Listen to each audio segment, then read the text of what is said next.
Good morning. This is a new book, part of our homework. I'm going to be reading.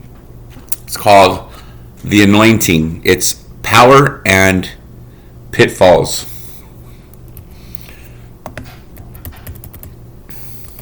by Paul Jinadu.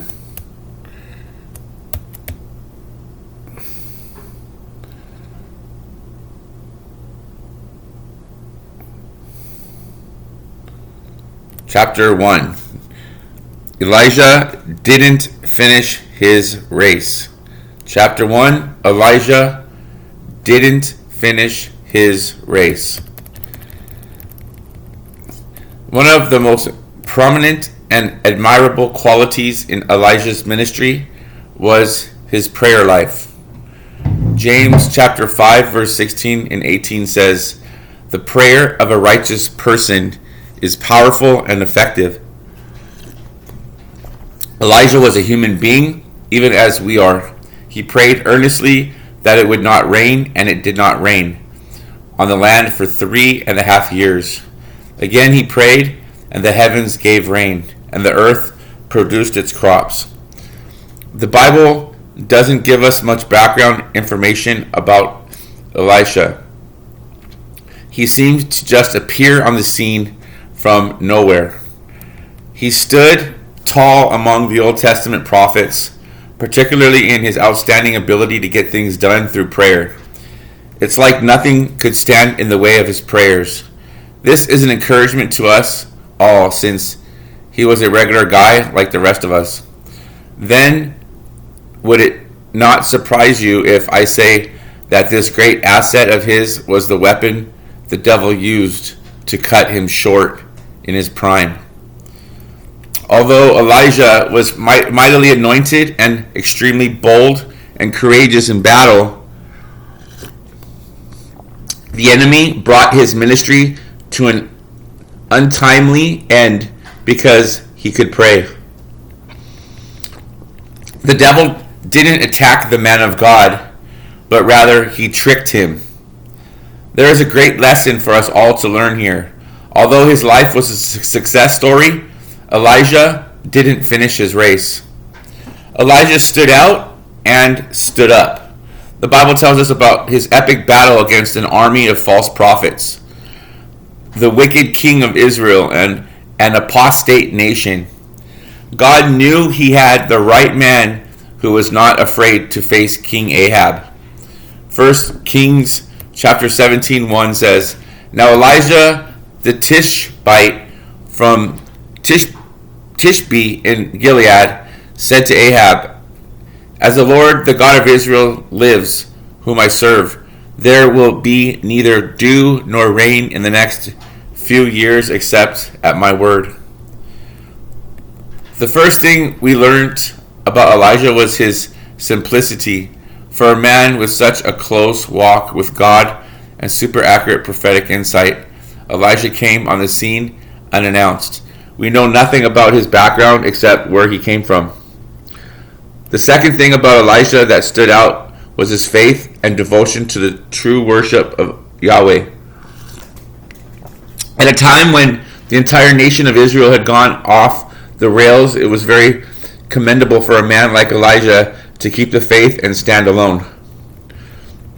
He was literally alone because Ahab was searching for the prophets of the Lord to destroy them. The third thing I admire about Elijah is that he wasn't after a secure and comfortable lifestyle. It is so tempting to compromise and follow popular messages and styles in order to command large audiences. Being a thorn in the side of the king and preaching to a hostile nation, it would have been very tempting to compromise and get a regular royal monthly allowance like the false prophets who ate at Jezebel's table.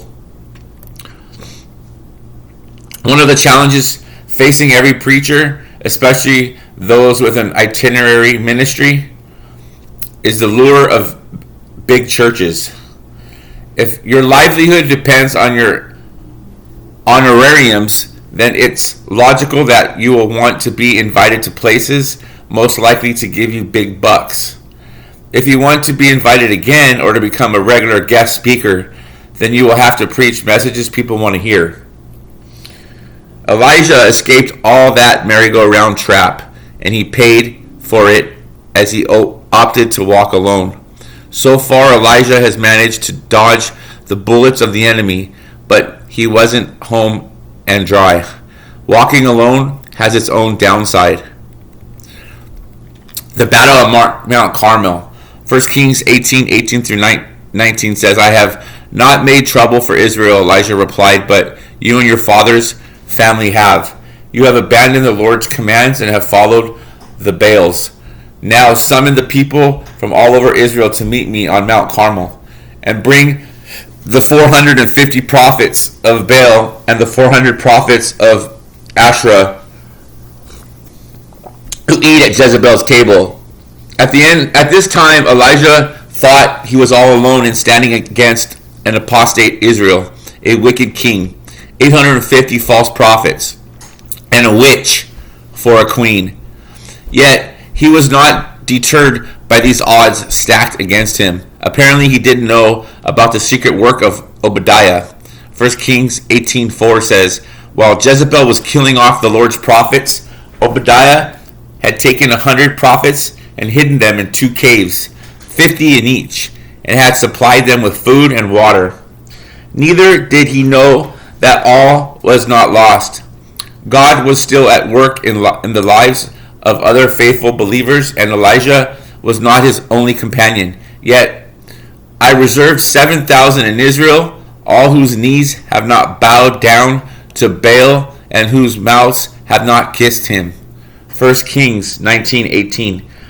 While the spiritual atmosphere in a particular country may force some servants of God to walk alone so they won't compromise or be contaminated, that choice has its own drawback. Self-isolation may give you the impression that you are the only bearer of the torch. As close to God and carrying a unique prophetic gifting as Elijah was, God never told him about what he was doing elsewhere. Even if Elijah knew about the stand of these other prophets, it would not have helped, since they were all either hiding in fear of their lives or had become secret believers. Single-handedly, Elijah stood up for the true worship of the Lord. What was happening in Israel in the time of Elijah is closer to what we are witnessing in the church today in some parts of the world. The people were worshiping the Baals as if they were worshiping the Lord. In their mind, this is the modern way to worship Yahweh, the contemporary way. Almost like thinking. God revealed himself through Moses as Yahweh, but since he is the God of the universe, he had preceded them to Canaan, to whom he had revealed himself as the Baals. That was why Jezebel was able to win the hearts and minds of the majority of the Israelites to follow her into idolatry. Jews demand signs and Greeks look for wisdom. 1 Corinthians chapter 1 verse 22 says, even Moses knew that the only way to convince the people of Israel that God had sent him to deliver them from bondage was to throw them a sign, or was to show them a sign. Baal provided miracles of plenty, just what the Israelites were looking for. So they swallowed the Jezebel lie's hook, line and sinker, though some were of two opinions. So 1 Kings 18:20-21 says, so Ahab sent word throughout all Israel and assembled the prophets on Mount Carmel. Elijah went before the people and said, how long will you waver between two opinions? If the Lord is God, follow him. But if Baal is God, follow him. But the people said nothing. Elijah played the trump card. Effectively, what Elijah did through the power of God was to dislodge the supremacy of Baal in the hearts of the people. Basically, Baal was a fertility god, the bringer of rain and storms. Elijah confronted the king with these words, as the Lord, the God of Israel, lives, whom I serve, there will be neither dew nor rain in the few years except at my word. 1 Kings 17:1, and it was so. There was famine in the land for over 3 years, and the prophets who sat at Jezebel's table could do nothing about it. The entire nation took notice. They must have started to question the narrative that Baal was the appropriate god to worship. We must remember that Elijah lived about 600 years after the death of Moses. The teaching of the true God could have faded into the background with only a minority holding on to ancient landmarks. Now on Mount Carmel, Elijah has gotten everyone's attention as the famine throughout the land was biting. The focus of this story is the question of who is able to bring lightning and the associated rainfall. The outlot of the drought was announced privately to King Ahab, giving room for some to wonder whether Elijah was really behind it. Now, however, the eyes of the nation were on Mount Carmel. Lightning and rain were believed to be powers of Baal, but Elijah proposed to show that these powers belonged to God of Israel alone, and that Baal was a fraud. To emphasize his point, Elijah allowed the prophets of Baal to go first. For around 12 hours, they performed some of their more potent magical rites, which included slashing themselves with swords, but they failed. Then, without a cloud in the sky, Elijah called down fire from heaven to prove the superiority of Yahweh, the God of Israel. Here's a QR code. Says Reverend Dr. Paul Jinadu teaching on the anointing video 2. Reverend Paul Jinadu taught in this segment how fearless Elijah was as he was relating with the prophets of Baal. Elijah and the prophets of Baal agreed that loss of life will be the implications for whose God failed to pour down fire. Elijah had never called down fire prior, so he was strictly walking out of obedience to the Lord. However, the prophets of Baal were touting their experience. God honored Elijah, fire came down, and the prophets of Baal were defeated. Obedience to God triumphed experience.